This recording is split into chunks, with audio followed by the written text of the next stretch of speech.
Hello friends, आज हम बात करेंगे इंडिया के डॉक्ट्रिन ऑफ डिप्लोमेटिक इनएक्शन के बारे में। सुनने से आपको ये बड़ा वियर्ड सा लग रहा होगा, लेकिन ये बड़ा इंपॉर्टेंट कॉन्सेप्ट है, क्योंकि फॉरेन पॉलिसी में सक्सेस हमेशा इनविजिबल होती है।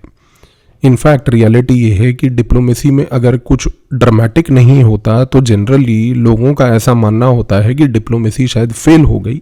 या लीडर्स ने हमारे कुछ किया ही नहीं। बल्कि रियलिटी ये है कि इन एक्शन जो है वो कई बार एक रिजल्ट होता है केयरफुल एक्शन का, जहां पर लीडर्स डेलिबरेटली किसी चॉइस को होल्ड करके रखते हैं, पोजीशन को होल्ड करके रखते हैं, रादर देन कि वो कोई रश करें एक ऐसे सिनेरियो में जिसकी वजह से पहली बात तो लॉन्ग टर्म डैमेज हो जाए। ये चीज समझने की आवश्यकता है। इस रीजन से आप देखिए कि हर एक प्रॉब्लम का कोई भी इमीडिएट रिस्पॉन्स देना फॉरेन पॉलिसी में कभी भी पहली बात उचित नहीं माना जाता, क्योंकि रिस्ट्रेंट फॉरेन पॉलिसी में रिस्क को बेसिकली मल्टीप्लाई करने के बजाय उसको मिनिमाइज करने के लिए हमारी मदद करता है। अब देखिए कि पिछले साल के अगर हम कुछ ऐसे स्पेसिफिक उदाहरणों को ऑब्जर्व करें तो भारत की विदेश नीति में चाहे वो अमेरिका की तरफ से कुछ दिए गए रशिया को लेकर स्टेटमेंट्स हों, अमेरिका की तरफ से दिए गए पाकिस्तान को लेकर कुछ स्टेटमेंट्स हों, अमेरिका की तरफ से दिए गए चाइना को लेकर या भारत के चाइना और भारत के रशिया को संबंधों को लेकर कोई स्टेटमेंट्स हों, भारत ने कई बार इन हर एक सिनेरियो में पहली बात तो इन एक्शन को ही प्रेफर किया, क्योंकि यहां पर भारत इमीडिएट रिस्पॉन्स देने के बजाय रिस्ट्रेंट को शो कर पाई, ताकि इस रिस्ट्रेंट से किसी भी प्रकार का कोई डिप्लोमेटिक डैमेज ना हो। लेकिन रियलिटी क्या थी? सोशल मीडिया के ज़माने में आज की डेट में इन एक्शन को लोगों ने परसीव किया कि हमारी डिप्लोमेसी फेल हो गई है। आप इस डिप्लोमेसी के फेलियर का अंदाज़ा इस चीज़ से लगा सकते हैं कि अमेरिका ने भारत के रशिया और चाइना के साथ संबंध जो 2025 में इंप्रूव हुए उससे बुखलाहट में किस प्रकार का व्यवहार दिखाया, आज वो पूरे विश्व के सामने है। We have a great relationship. No, we were not happy with him buying oil from Russia because that lets Russia continue on with this ridiculous war where they've lost 1.5 million people. By the way, Russia's lost 1.5 million people, soldiers mostly. लेकिन जहां पर भारत ने diplomatic maturity show करी, वहीं पर America ने इस diplomatic immaturity के तहत इस इन एक्शन को भुनाने की कोशिश करी कि हमारे लीडर फेल हो गए, लेकिन रियलिटी में वो चीज कामयाब नहीं हो पाई। ये चीज को समझने की कोशिश कीजिए कि ग्लोबल पॉलिटिक्स में क्राइसिस जो होता है कई बार ग्रेजुअली फेड कर जाता है बिना हेडलाइंस में आए,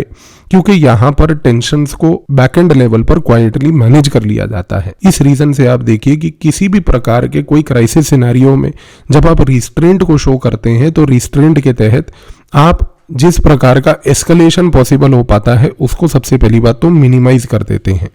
इस रीजन से ग्लोबल लेवल पर एक पैटर्न जनरली जो देखा गया वो ये है कि इनविजिबल एफर्ट, यानी कि यहाँ पर शांतिपूर्वक तरीके से स्टेटमेंट को पढ़े रहने देना, वो किसी प्रकार का निग्लेक्ट नहीं होता, बल्कि वो एक तरीके का इन एक्शन जो है लॉन्ग रन में किसी भी देश की विदेश नीति के लिए बेनिफिशियल होता है। और वो बेनिफिशियल इसलिए होता है क्योंकि यहाँ पर फोकस इस चीज़ का है कि कहीं ना कहीं दोनों देश जो हैं इन एक्शन के तहत ही चीज को मेच्योर तरीके से हैंडल होने दें। इस रीजन से आप देखिए कि भारत जो है कभी भी इन एक्शन को डिप्लोमेटिक लेवल पर वीकनेस के नजरिए से नहीं देखता। भारत के डिसीजन मेकर्स खास करके फॉरेन पॉलिसी लेवल पर हमेशा रिस्ट्रेंट को एक टाइम बाइंग एक्सरसाइज के नजरिए से देखते हैं। टाइम बाइंग एक्सरसाइज के साथ साथ वो एस्केलेशन को प्रिवेंट होने के नजरिए से देखते हैं। वो वेट करते हैं कि किसी तरीके से कंडीशंस ग्रेजुअली मैच्योर हो जाएं और उसके बाद ही वो किसी प्रकार का स्टेटमेंट दें। तो भारत की विदेश नीति में काम बिहेवियर, पेशेंट बिहेवियर जो है, ये आज की डेट में टेंस मोमेंट्स के दौरान भारत की तरफ से एक डिप्लोमेटिक मैच्योरिटी को शो करता है। और ये डिप्लोमेटिक मैच्योरिटी जो भारत आज की डेट में शो करती है, ये भारत को उसकी डिप्लोमेसी में पिछले 75 साल से और खास करके आज के समय जब एक हाइपर एक्टिव वर्ल्ड है जहां पर सोशल मीडिया के तहत पब्लिक परसेप्शन और नैरेटिव्स को सोशल मीडिया के बेसिस पे शेप किया जाता है, उस चीज को लेकर डिफीट करने में हमेशा कामयाब रही है। आपने ऑब्जर्व किया होगा कि जब भी अमेरिका ने भारत के ऊपर लेट से किसी प्रकार का कोई टैरिफ भी लगाने की कोशिश करी तो यहाँ पर कुछ राजनीतिक वर्गों ने उस चीज को भुनाने की बात बोली कि देखिए भारत झुक गया, लेकिन भारत झुका नहीं, क्योंकि जैसा हमने कई बार पहले भी इन वीडियोस के थ्रू चर्चा की है कि भारत ने इस रिस्ट्रेंट के तहत यहाँ पर जो इन एक्शन शो किया कि हम अमेरिका को वो उतना तवज्जो और इंपॉर्टेंस ही नहीं दे रहे और साथ साथ चुपचाप अपना डाइवर्सिफिकेशन किया, उससे ये नैरेटिव की लड़ाई पूरी ध्वस्त हो गई। लेकिन यहां पर यह याद रखिए कि भारत हमेशा सिचुएशंस को पहली बात स्टेबलाइज होने में ज़्यादा फोकस करता है रादर देन कि कोई ड्रामेटिक मूव लेने के, क्योंकि भारत को यह पता है कि हमें रिएक्शन को तब तक अवॉइड करना चाहिए जब तक कोई भी रिएक्शन एक प्रोवोकेशन में ना बदल जाए। इस रीजन से आप देखिए कि भारत हमेशा कोशिश ये करता रहा है कि अनवांटेड रिस्पॉन्स देने से एक अनवांटेड एस्केलेशन होगी, तो अनवांटेड एस्केलेशन की वजह से अननेसेसरी प्रेशर बढ़ेगा, उस अननेसेसरी प्रेशर से अननेसेसरीली डिप्लोमेटिक रिसोर्सेज जो हैं वो वेस्ट होंगे। तो ये करने के बजाय क्यों ना हम प्रेशर को इस तरीके से मैनेज करें कि हम इंटरनल कंडीशंस को ही बदल दें। इस रीजन से भारत हमेशा से ये मानता आया है कि पब्लिकली अगर हम कुछ ना करें और प्राइवेटली आउटकम्स को शेप करें, जो हमने एक वीडियो में चर्चा करी है बैक चैनल डिप्लोमेसी को भी लेकर, तो उस पर्टिकुलर टैक्टिक के तहत कहीं ना कहीं हम अंडरलाइंग बैलेंस को अपने फेवर में ला सकते हैं।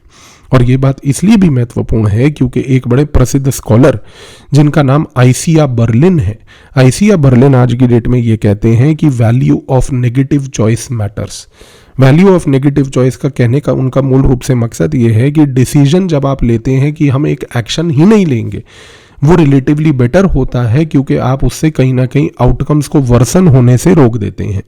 तो आइसिया बर्लिन का मानना यह है कि जब आप रिस्ट्रेंट शो करते हैं तो रिस्ट्रेंट एक प्रकार का एक एक्सप्रेशन ऑफ विजडम है रादर देन पैसिविटी। और ये प्रकार का फॉरेन पॉलिसी का व्यवहार भारत अपनी विदेश नीति में आज भी करती आई है। तो भारत की तरफ से जब किसी भी प्रकार का डिप्लोमेटिक इनएक्शन हो,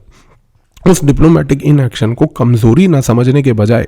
एक जागरूक नागरिक होने के नाते कोशिश कीजिएगा ये समझने की कि इस इनएक्शन से भारत किस प्रकार के एस्केलेशन को अवॉइड करने की कोशिश कर रहा है।